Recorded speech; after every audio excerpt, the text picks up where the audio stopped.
kalian. Oh udah.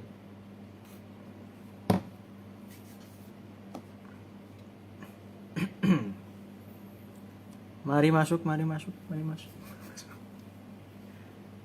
Mari masuk. Selamat malam, selamat malam. Om Agung tuh yang mana? Agung 109 ini ya? Agung ini ya? Satu lagi yang dan Demit Edan.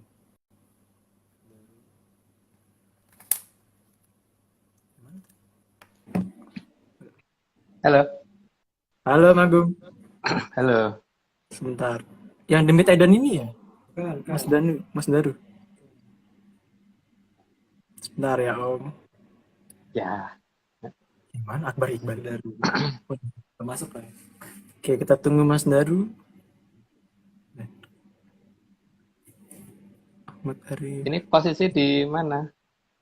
Di rumahnya Aryo. Ntar aku balik dulu. Rumahnya Aryo kan banyak. Rumahnya Aryo mana? Kemarin Kemarin BSD. Oh iya udah.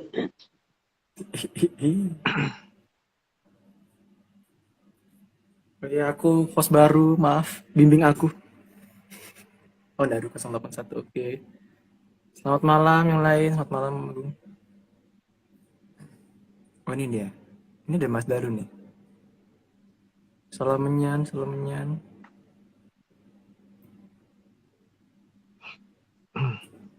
Rahayu.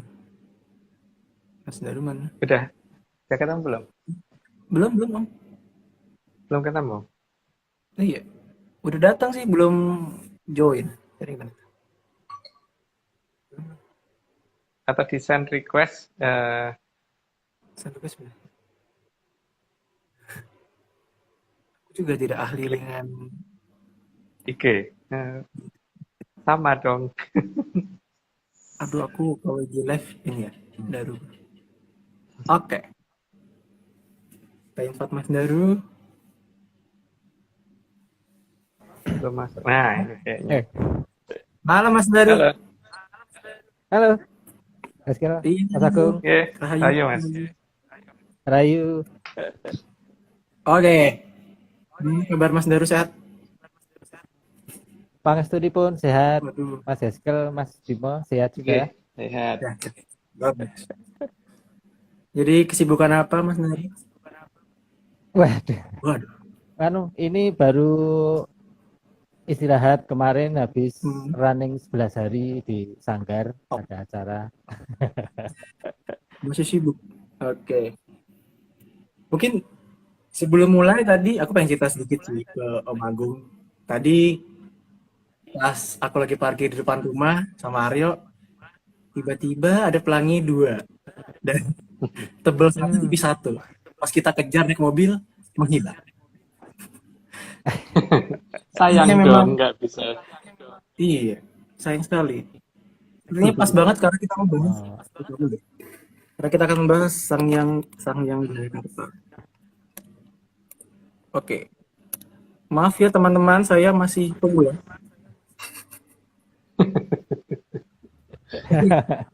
Jadi malam ini kita bahas Sang Puspo Tajam part 12.34 dengan topiknya dalam Senjang Jakarta. Oke ya, mungkin kita langsung saja. Mungkin yang lain sudah tidak sabar. Salah. Ya, tapi gini ya, untuk di awal saya ngomong dulu bahwa kita ini dongeng loh ya. Dan kalau ada suatu kesamaan nama, mohon maaf, mungkin kan kebetulan saja gitu ya. Jadi tidak ada unsur pengen menyinggung siapapun gitu. Sebenarnya ya, kalau ada yang mirip, ya semoga nggak ada yang mirip deh gitu. Gitu ya. Oh ya, terus ini ya, untuk waktu pas Zoom kemarin kan ada yang menanyakan tentang masalah Galunggung dan sekitarnya. Mohon maaf, ternyata kita tidak diizinkan untuk membuka daerah sana. Jadi tujuan kita adalah untuk memberi kesempatan dulu kepada pihak lain yang pengen membuka cerita di sana. Tapi jangan khawatir, kita nanti pasti suatu ketika juga akan membuka, tapi mungkin masih dalam jangka waktu panjang. cuman pasti ceritanya pasti beda. Saya yakin pasti lain. Jadi selain itu untuk ini toh, apa namanya? Supaya ini kita menjaga keorisinalan orang lain juga dan keorisinalan kita, maka kita dengan sengaja tidak akan membuka dulu, kecuali ke teman-teman dekat. Mungkin nanti akan kita ceritakan seberapa besar cerita dari mulai arah Cibatu, Gunung Galunggung, Garut sampai Tasikmalaya ya, gitu karena satu wilayah itu harusnya. Tapi eh, kita beri kesempatan pihak lain dulu. Kita yakin pasti nanti ceritanya beda dengan kita, gitu. Tapi kita belum diizinkan membuka. Jadi biar kelompok lain kalau mau buka silahkan supaya orisinil semua gitu. Gitu. Oke, monggo Oke. Mas Daru. Oh, Nji. Ya, Tak. kita mulai, Nji. Aku besarin dulu volumenya. Oke. Oke. Oke. Iya. Ya. Kita lanjut. Slide Ini dia. pertama. Nah, gambarnya kurang ke atas sedikit, Desko. Bentar, gambarnya kurang ini. Kurang ke atas ya. Gambarnya, Oh iya. ya, separuh doang sih. Coba sambil ngeliat HP yang lain deh. Pakai RG lain tadi supaya kelihatan. Nah, gini. Lagi, kurang lagi. Yep. Ya. Hmm. Oke. Ya. Oke. Monggo Mas. Mulai, Nji. Monggo. Slide pertama. Sang Mahaprabu pertama di Keraton Wilwatika yang bernama Sang Mahaprabu Wijaya merupakan titisan dari Sang Hyang Bathara Indra. Itu versi saya ya. Jadi Sang Prabu Wijaya atau Sang Joko Sesuruh atau Raden Tanduran. Dikatakan Raden Tanduran karena memang dia dekat dengan masalah tanaman. Kurang ke atas itu.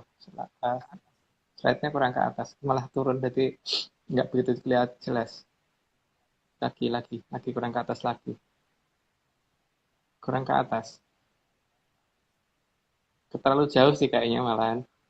Kurang mendekat dan kurang ke atas. Sebentar. Oke, gini deh. Iya. Nah, Om. Bergetar. Kurang dekat. Iya, tapi kayak goyang.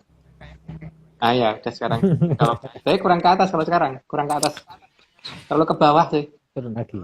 Susah Ya, ya Dek. ininya ya. Dah. Belum? Terlalu ke bawah. Terlalu ke bawah. Oke. Kurang. Masih malah hilang kakinya. Ke bawah. Terlalu ke bawah. Kurang ke atas. Astaga. Diganjel aja laptopnya pakai buku atau apa gitu. Itu pakai laptop atau pakai apa? Pakai ini sih. Oh, pakai. Nah, Oh, pakai. Itu bawahnya diganjel, jadi biar agak tinggian. nah. Sekarang kurang jauh. Kurang maju. Kurang maju tapi kurang jauh. Kurang lagi maju. Seru ya. Oke. Ya, Udah? pas ini sekarang Mas. Ah, Oke. Ya, Maaf sip. ya, maaf. Oke, lanjut tuh. Ya. Kenapa dikatakan Raden Tanduran? Mungkin ceritanya sudah pernah kita bahas ya, karena ini ada hubungannya dengan Medang Kamulyan. Lanjut, Mas.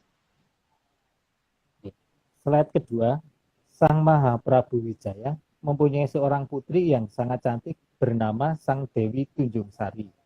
Sang Dewi inilah yang nantinya akan menjadi Maharatu ketiga di Keraton Wilwatika.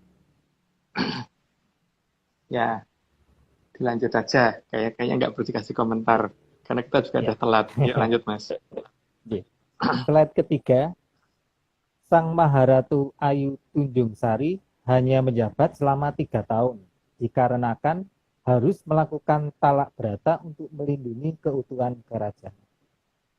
Karena adanya sabda dari leluhurnya bahwa kerajaan akan pahit pada masa akhir zaman Kolowiyoso dan akan tenggelam lalu menghilang sampai jangka waktu yang sangat panjang.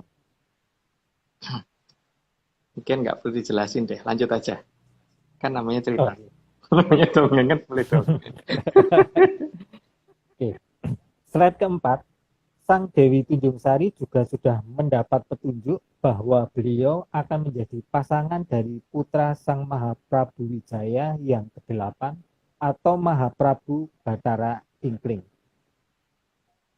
Ya, jadi sebenarnya kasihan ya, karena berarti dari zaman beliau itu kan berarti beliau itu ada di zaman Prabu Wijaya satu, nanti kedua, ketiga beliau, terus nanti keempat, kelima, keenam, ketujuh, kedelapan, dan putra mahkota yang kedelapan yang petunjuknya itu yang akan menjadi pasangan beliau, sehingga terpaksa harus menunggu segitu lama. Lanjut, Mas. Slide kelima, sedari awal Sang Dewi dilahirkan sampai lahirnya Sang Pangeran yang ditunggu untuk menjadi pasangannya, membutuhkan waktu sekitar 500 tahun. Sehingga Sang Dewi harus menanti kehadiran Sang Pangeran dalam waktu yang sangat lama. Sang Dewi Tunjung Sari memiliki wahyu Sang Hyang Pratnya Paramita, sehingga Sang Dewi mempunyai anugerah keabadian. Umur panjang jelas, jadi memang tidak berubah wujudnya, tidak kelihatan menua dan sebagainya selama jangka waktu itu. Lanjut dulu, Mas. Slide ke-6, selama masa penantian, Sang Dewi Tunjung Sari tidur di sebuah tempat. Tempat itu yang nantinya akan dikenal dengan nama Pinang Ranti, yang artinya menunggu dipinang atau dilamar. Ya, kebetulan mungkin ada nama yang sama ya, tapi anggap aja kebetulan. Lanjut, Mas. Biar cepat selesai untuk saya. Slide ke-7, meskipun selama masa penantiannya Sang Dewi Tunjung Sari tertidur, tapi tetap masih bisa memperhatikan semua peristiwa penting yang ada pada zaman setelah beliau turun tahta dan masuk ke masa tidur panjangnya. Ya, karena orang ngertinya mungkin tidur ya, tapi kan itu Kerogosukmo sampai segitu lamanya. Jadi selama itu juga dia bisa mengamati ketika rohnya jalan-jalan gitu, bisa mengamati kanan kiri, belakang ada kejadian apa di masa setelah beliau. Lanjut, Mas. Slide ke-8, dan sampai suatu saat kerajaan berpindah ke wilayah Keling yang berada di sisi timur dari aliran Amertasari. Jadi kan setelah satu orang yang ini ya, yang kadang-kadang banyak orang bingung ini orang Jawa Barat atau Jawa Timur, maka kan setelah itu kan kerajaan dipegang oleh Damar Wulan, terus setelah itu kan Bre Pamotan, Bre Wengker, terus baru Sang Hyang Bathara Ikling. Jadi kerajaan pindah ke daerah Keling karena keratonnya posisinya di keadaan Keling, dan nanti Keling itu kenapa namanya Keling nanti akan dijelaskan di belakang kalau nggak salah. Oke, lanjut, Mas. Oke. Slide ke-9, dipimpin oleh Sang Mahaprabu Wijaya ke-8 atau lebih dikenal sebagai Sang Prabu Bathara Ikling. Bathara I itu artinya dia, jadi Sang Prabu Bathara yang dianggap sebagai dewa yang ngejawantah di daerah Keling. Sang Prabu Bathara Ikling atau Sang Prabu yang ke-8. Lanjut, Mas. Slide ke-10, Sang Mahaprabu Bathara Ikling ini memindahkan keraton pusat agak ke arah selatan. Keratonnya dihias dengan serba kemasan, sangat besar dan sangat indah berkilauan. Maka sampai dijuluki Keraton Kencana. Di nama Keraton Kencana pasti nama Kencananya masih tersisa seharusnya, cuma nggak tahu itu di mana. Lanjut, Mas. Slide ke-11, sebegitu kaya dan makmurnya, di setiap dinding gapura istana dihiasi berlian yang sangat besar, bahkan sampai ada yang sebesar buah kelapa. Itu sampai diceritakan di dalam cerita pewayangan Jawa ya. Jadi ada cerita di awal-awal ketika gelaran wayang itu kan selalu ada pernyataan seperti itu. Dan itu adalah menunjukkan kekayaan kerajaan tersebut di zaman itu gitu. Lanjut, Mas. Slide ke-12, kilauan berlian tersebut sangat jelas terlihat pada saat malam hari, terutama saat bulan purnama. Sebegitu gemerlapnya, itulah kenapa dijuluki sebagai Keraton Kencana. Ya, nggak perlu jelasin, pasti udah jelas. Lanjut, Mas. Slide ke-13, gemerlapnya keraton pada siang hari juga membuat efek seperti hologram yang sangat aneh ketika mendekat ke arah keraton. Maka terkadang juga disebut Keraton Keling, karena orang sering terlihat seperti bayangan gelap saja. Jadi melihat orang di depan kita akan sangat susah, hanya bisa melihat kayak siluet gitu, maka dikatakan keraton gelap atau keraton keling. Keraton yang orang-orangnya gelap gitu, jadi kelihatannya seperti siluet yang orang-orang di sana. Lanjut Mas. Slide ke-14, kuatnya cahaya pantulan pada siang hari dan gemerlapnya pada malam hari, maka orang yang mendekat ke arah keraton hanya dapat melihat orang dalam bentuk siluet saja. Hal ini sengaja dipersiapkan oleh Sang Mahaprabu agar kerajaan sulit untuk diserang, maka sebutan keling atau gelap muncul karena peristiwa itu. Ya, tadi saya dan Jerangi kebablasan maju satu slide. Lanjut Mas. Jadi, putra sulung dari Sang Mahaprabu Wijaya ke-8 merupakan seorang satria yang merupakan titisan dari Sang Hyang Bathara Dharma. Ya, dengan ciri khas berarti punya Aji Pancosono seharusnya. Lanjut Mas. Oh, di 16. Lanjut Mas. Slide ke-16, karena Sang Putra Mahkota merupakan titisan dari Sang Hyang Bathara Dharma, maka beliau mempunyai Aji Pancasona. Ya, sehingga tidak bisa mati kalau belum waktunya. Ya, semua orang gitu kali ya. Tapi kalau dia tuh beda sih, yang punya kekuatan yang lebih untuk itu. Nah, lanjut itu Mas. Lanjut ya. Oke, lanjut aja. Karena banyak ini. Setelah waktunya dirasa tepat, maka Sang Hyang Bathara Narada turun ke hadapan Sang Mahaprabu Wijaya ke-8, memberitahu agar Sang Dewi Tunjung Sari yang telah tertidur selama 500 tahun itu dibangunkan. Ya, kayaknya nggak perlu dibuka ceritanya lagi sih. Lanjut aja Mas. Slide ke-18, kedatangan Sang Hyang Bathara Narada diiringi oleh Sang Hyang Bathara Kamajaya dan Sang Hyang Bathari Rati. Kedatangan beliau bertiga memberitahu Mahaprabu Wijaya ke-8 bahwa Sang Putra Mahkota adalah jatuh krama dari Sang Dewi Tunjung Sari. Dan Sang Dewi harus dibangunkan dari pinang ranti. Nah, kalau dalam menurut kepercayaan orang Jawa terutama Jawanya saya ya, tapi kalau Jawa yang lain nggak tahu, bahwa Bathara Kamajaya sama Bathari Ratih itu yang mengatur jodohnya manusia gitu. Makanya mungkin dilanjut dulu supaya nggak kebablasan ceritanya. Lanjut Mas. Slide ke-19, maka Sang Prabu berusaha memberitahukan kepada Sang Putra Mahkota berita dari Sang Hyang Bathara Kamajaya dan Sang Hyang Bathari Ratih.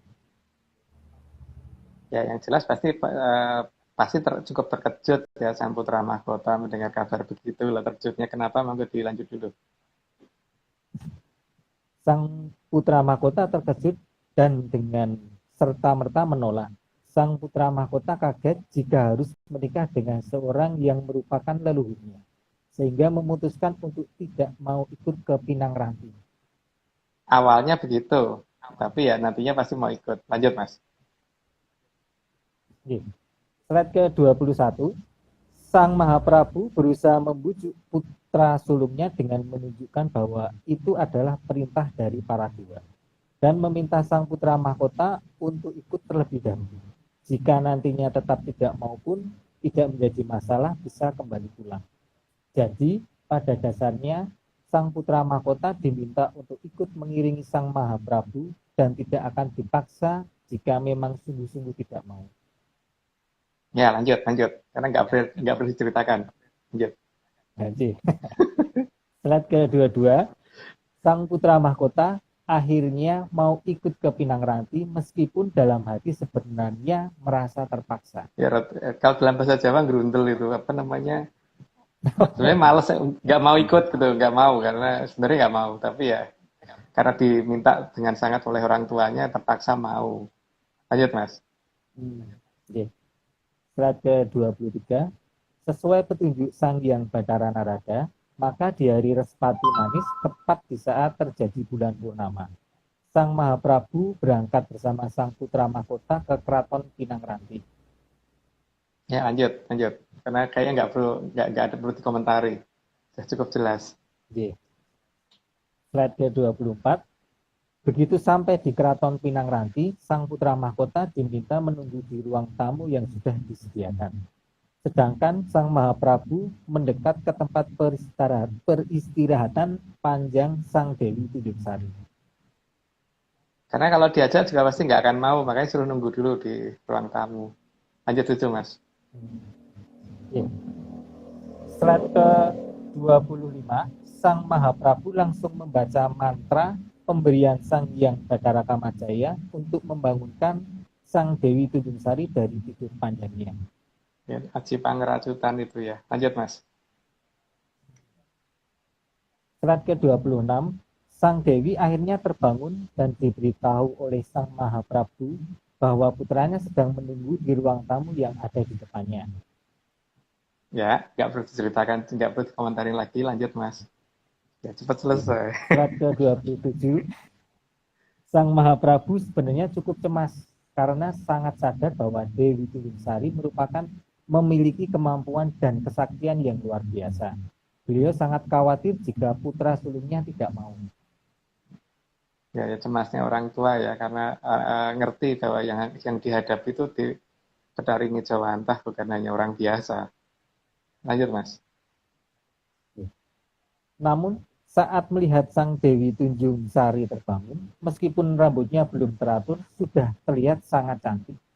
Sang Mahaprabu lega dan sangat yakin bahwa putra sulungnya pasti tidak akan menolak. Ya, lanjut aja. Slide 29, Sang Mahaprabu lalu mengajak Sang Dewi Tunjungsari untuk menemui putra sulungnya di ruang tamu yang ada di depan pertapaan Keraton Pinang Ranti. Lanjut, Mas. Mungkin ceritanya nanti aja. Lanjut dulu. Slide ke-30, Sang Mahaprabu lalu memperkenalkan Sang Dewi Tunjungsari. Tak lama setelah itu, lalu mengajak Sang Putra Mahkota pulang. Karena pada saat akan berangkat tadi, Sang Putra Mahkota mengatakan hanya akan mengantar ayahandanya, dan setelah itu mereka pulang. Itu ketika belum melihat siapa yang akan dihadapi, tapi begitu sudah melihat apa yang dihadapi, dia pada saat dia akan diajak pulang, komentarnya di berikutnya. Lanjut, Mas. Oke. Slide ke-31, namun begitu melihat kedatangan Sang Dewi dan melihat secara langsung paras Sang Dewi Tunjungsari, maka Sang Pangeran pun terkejut, sangat kagum dan terpesona. Sang Pangeran memohon kepada ayah Handa Prabu untuk tidak ikut pulang, sekaligus meminta izin untuk menginap di Keraton Pinang Ranti.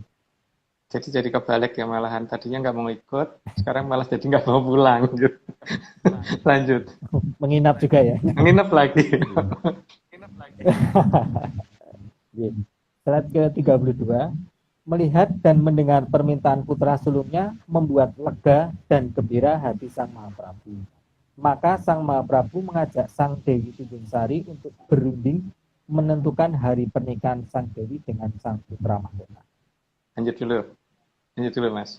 Slide ke-33, pada saat itu juga Sang Dewi Tunjungsari memberitahukan kepada Sang Pangeran agar waspada terhadap adik angkatnya.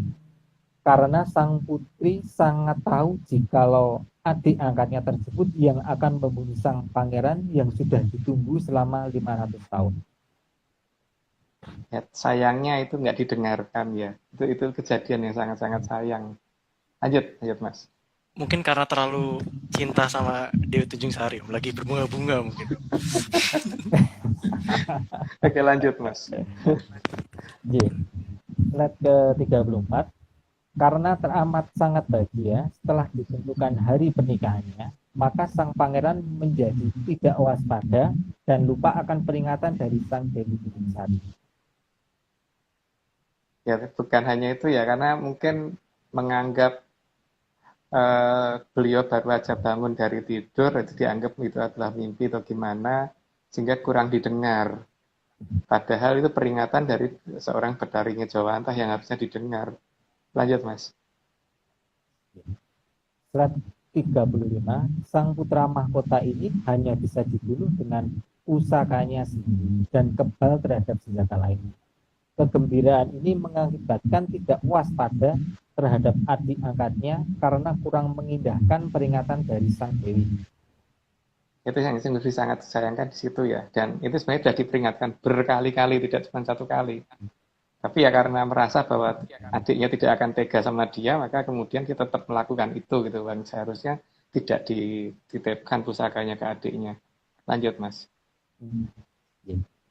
Slide ke-36, merasa adik angkatnya yang sejak kecil selalu disayang terhadap dan dapat dipercaya, maka sang putra mahkota menitipkan pusakanya ke adiknya yang pada saat itu mengiringi hajatan persiapan melamar sang dewi. Ya, lanjut dulu aja, Mas. Slide ke-37, sang Dewi Tunjung Sari menunggu sang putra mahkota di Keraton Timur yang dinamakan Cinta Laksana dan berada di Tegalwaru. Itu dinamakan Tegalwaru karena penjelasannya ada di bawahnya, jadi nggak perlu dia jelasin. Lanjut, Mas. Sing capek baca Mas dan baru aku cuma lanjut, Mas. Lanjut. Nggak apa-apa.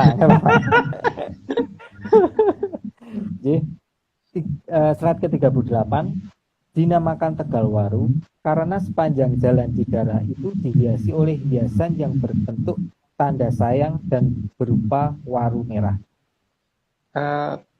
Yang jelas tuh ketika roncean kembang melati itu dikalungkan pada saat dipegang dengan tangan kanan dan kiri, itu kan bentuknya hampir kayak waru toh, Mas.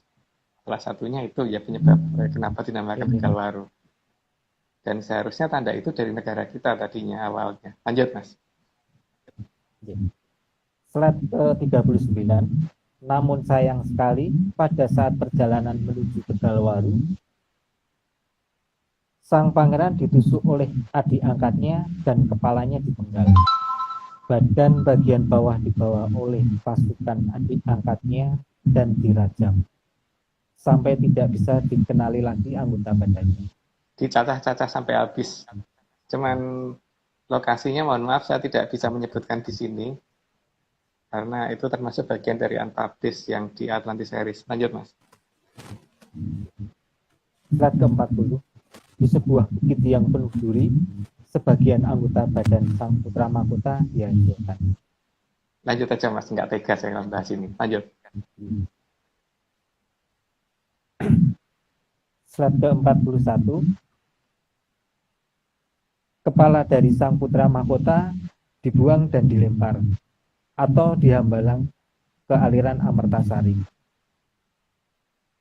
Lanjut dulu aja, Mas. Tapi ini nggak akan jatuh di situ karena ada kanal di sebelah timur kan, sehingga nggak sampai ke arah Amertasari, cuma jatuh di kanalnya saja. Lanjut, Mas.